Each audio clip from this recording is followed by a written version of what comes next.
Bonjour à toutes, bonjour à tous et merci d'être fidèles et nombreux à nous rejoindre pour cette nouvelle émission de Sagesse bouddhiste. La semaine dernière, nous avons vu quels étaient les 5 premiers liens interdépendants qui composent la roue de l'existence. Je vous propose aujourd'hui de découvrir les 7 autres. Qu'est-ce qu'ils signifient? À quoi est-ce qu'ils correspondent? Et surtout, comment se libérer de ces liens? Est-ce que c'est difficile, voire impossible à réaliser vraiment? Nous retrouvons pour en parler Pierre Arène. Pierre Arène, bonjour. Bonjour. Alors je rappelle que vous avez été chercheur au CNRS, conseiller scientifique au Collège de France et que vous êtes actuellement directeur d'études au centre de Dakpo Rinpoché. Alors pour commencer cette émission, est-ce qu'on peut rappeler brièvement en quoi consistaient les 5 premiers liens interdépendants qu'on a vus la semaine dernière? Eh bien, le premier lien interdépendant, c'était l'ignorance, qu'on avait défini comme étant essentiellement la saisie erronée du soi. Le deuxième lien, c'était les karmas introducteurs parce qu'il allait permettre de nouvelles renaissances. Il introduisait de nouvelles renaissances. Le troisième, c'était la conscience, qui avait 2 parties, la conscience du moment de la cause et la conscience du moment des résultats, laquelle prenait place au tout début de la deuxième vie. Ça impliquait déjà qu'il y avait besoin au moins de 2 vies pour que ces 12 liens puissent se produire.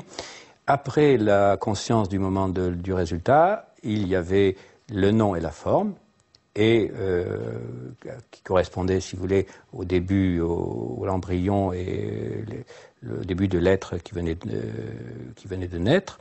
Ensuite, après le nom et la forme, il y avait le développement de ces facultés sensorielles de l'individu et qui commençait à partir de la 9e semaine de conception et qui s'achevait au moment où justement le lien suivant pouvait se produire, c'est-à-dire à partir du moment où une modification engendrée par le contact avec un objet pouvait être enregistrée. Alors, ceci nous amène donc au 6e lien interdépendant, qui est le lien du contact. Est-ce que vous pouvez nous expliquer un petit peu comment est-ce qu'il est figuré sur la roue de l'existence? Alors le lien du contact, qui est nommé en sanskrit par ça, en tibétain par Rekpa, figure sur la roue des existences et figuré par un homme et une femme s'embrassant. Alors là, le contact physique, c'est très clair, il n'y a pas besoin d'explication particulière.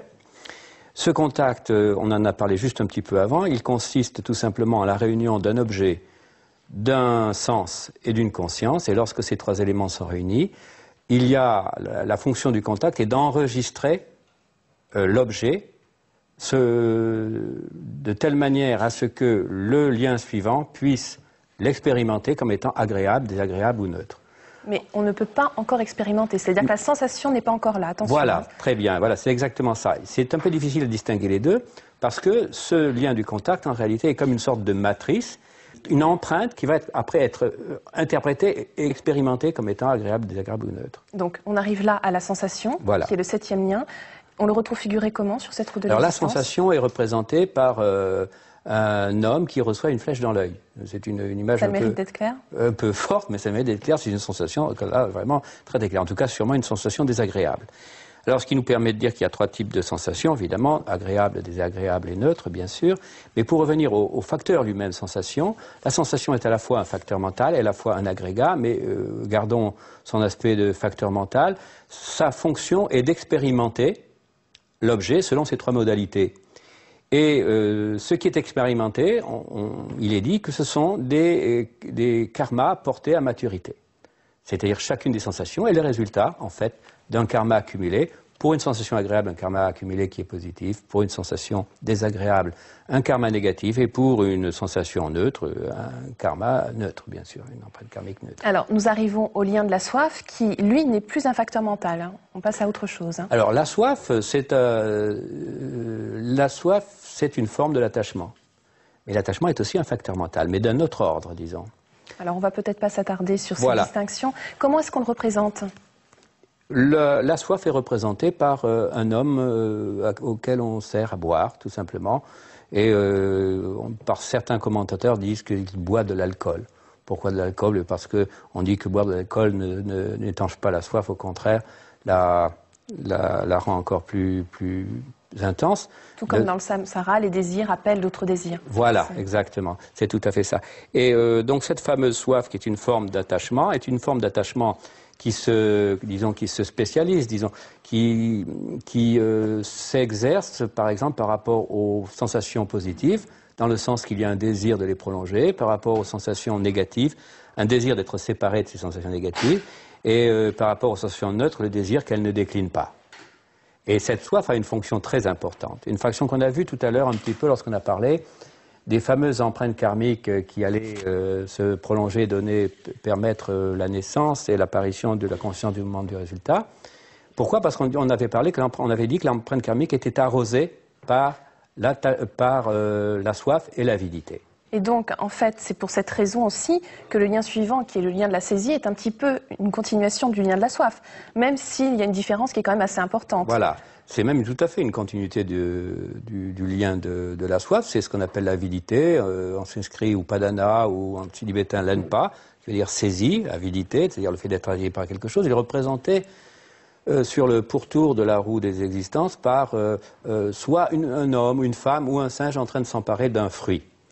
Alors là, c'est assez intéressant aussi parce que le fait de s'en emparer, c'est la fameuse avidité qui est fait qu'on se porte vers un objet.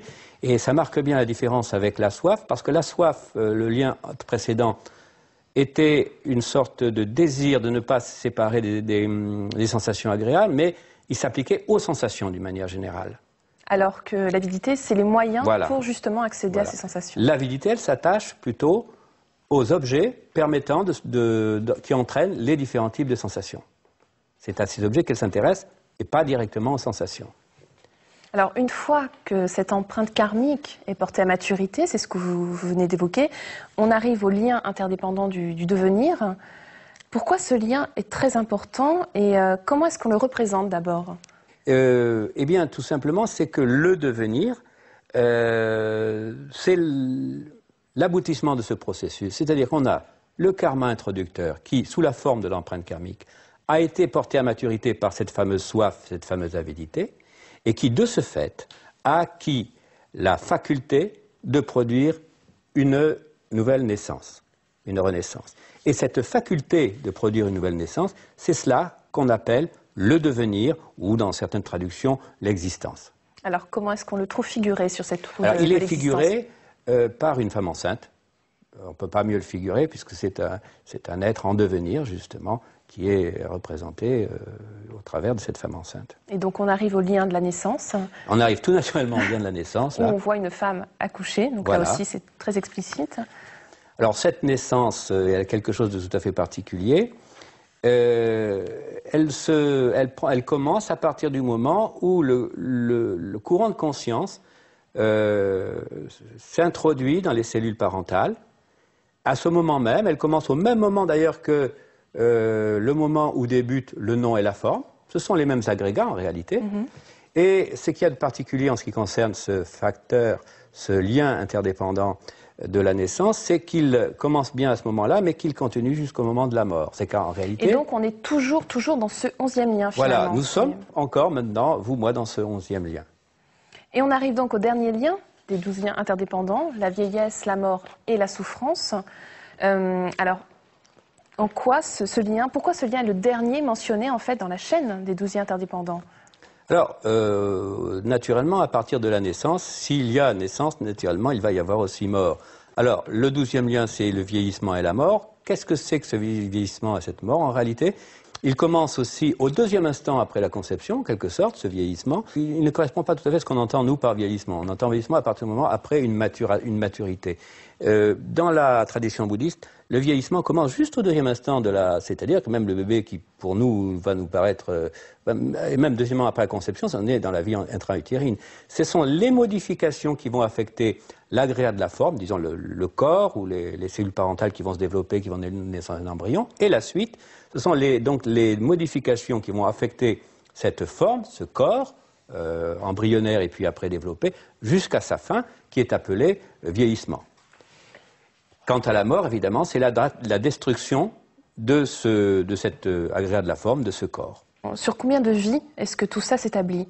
2 vies, 3 vies? Écoutez, de toute manière, il faut moins de vies, puisqu'on a vu tout à l'heure que la conscience du moment de résultat ne pouvait se produire qu'au début d'une vie suivante.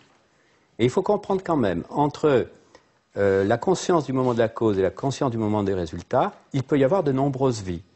Quand on dit 2 vies, c'est 2 vies pour le même cycle, c'est-à-dire vous avez la conscience du moment de la cause et la conscience du moment des résultats.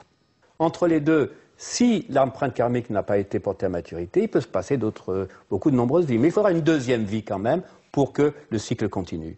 Et au maximum, on a besoin de 3 vies pour que les 12 liens interdépendants puissent se déployer. Est-ce qu'on peut reprendre un petit peu ce processus brièvement, dans le sens inverse à la rigueur, pour voir un peu comment est-ce que tout ça s'enchaîne?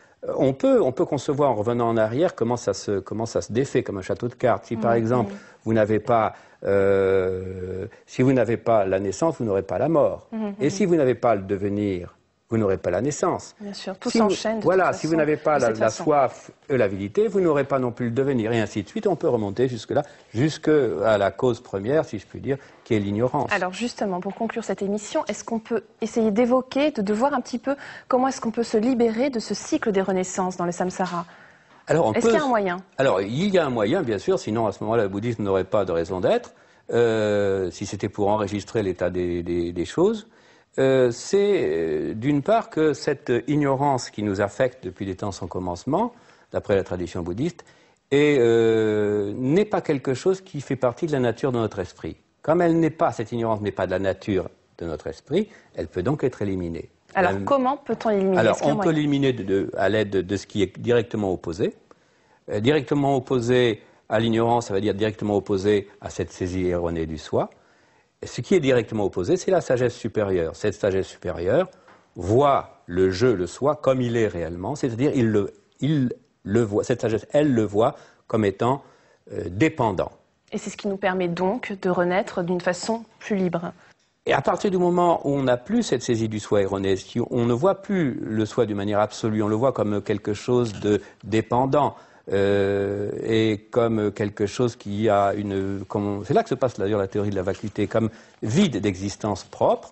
À partir de ce moment-là, on n'a plus la même relation à ce jeu, à ce soi. Et on n'est plus amené à renaître sans liberté dans les différents mondes du samsara. Mais il y a quand même ce qu'on peut penser, c'est si on ne renaît pas comme ça dans les différents mondes, qu'est-ce qu'on devient? Est-ce que finalement, voilà, ça ne signifie pas non plus l'anéantissement? Voilà, c'est ça. Voilà, c'est qu'on pourrait craindre, on pourrait penser, bon, si on sort du samsara, bon, c'est très bien, c'est vrai qu'on souffre dans le samsara, mais entre souffrir dans le samsara et ne plus être du tout, après tout, certains pourraient être tentés de choisir de continuer à errer dans le samsara. En réalité, on peut très bien être libéré du samsara et renaître, mais on choisit à ce moment-là de renaître soit dans les terres pures de Bouddha, ou bien encore dans des modes d'existence dont vous avez parlé tout à l'heure, mode d'existence humaine ou un autre, mais on va être même amené, si on choisit par exemple de reprendre naissance selon un mode d'existence humain, on va bien sûr être amené à naître, à vieillir et à mourir. Mais la différence avec ce qui nous arrive à nous, être ordinaire, en tout cas à moi, c'est que on va souffrir. Tandis que quelqu'un qui sera libéré du samsara pourra choisir de renaître éventuellement quand même, mais sans éprouver les souffrances qui sont afférentes à la naissance, parce que la naissance c'est quelque chose qui n'est pas si agréable que ça, et les souffrances afférentes à la vie, à la mort, etc., au vieillissement. Très bien. Merci beaucoup, Pierre Arène, pour tous ces éclaircissements. Et pour terminer cette émission, voici quelques livres que nous vous conseillons. La voie commence là où vous êtes, Pema chez Chaudronne, aux éditions de la Table Ronde, un guide qui nous aide à pratiquer la compassion au quotidien à travers les différents préceptes d'un ancien texte tibétain. Le silence du Bouddha de Raymond Pankar dans la collection Actes Sud Spiritualité, où l'on trouve une excellente introduction au bouddhisme et qui nous permet de réfléchir sur la situation spirituelle de l'homme aujourd'hui.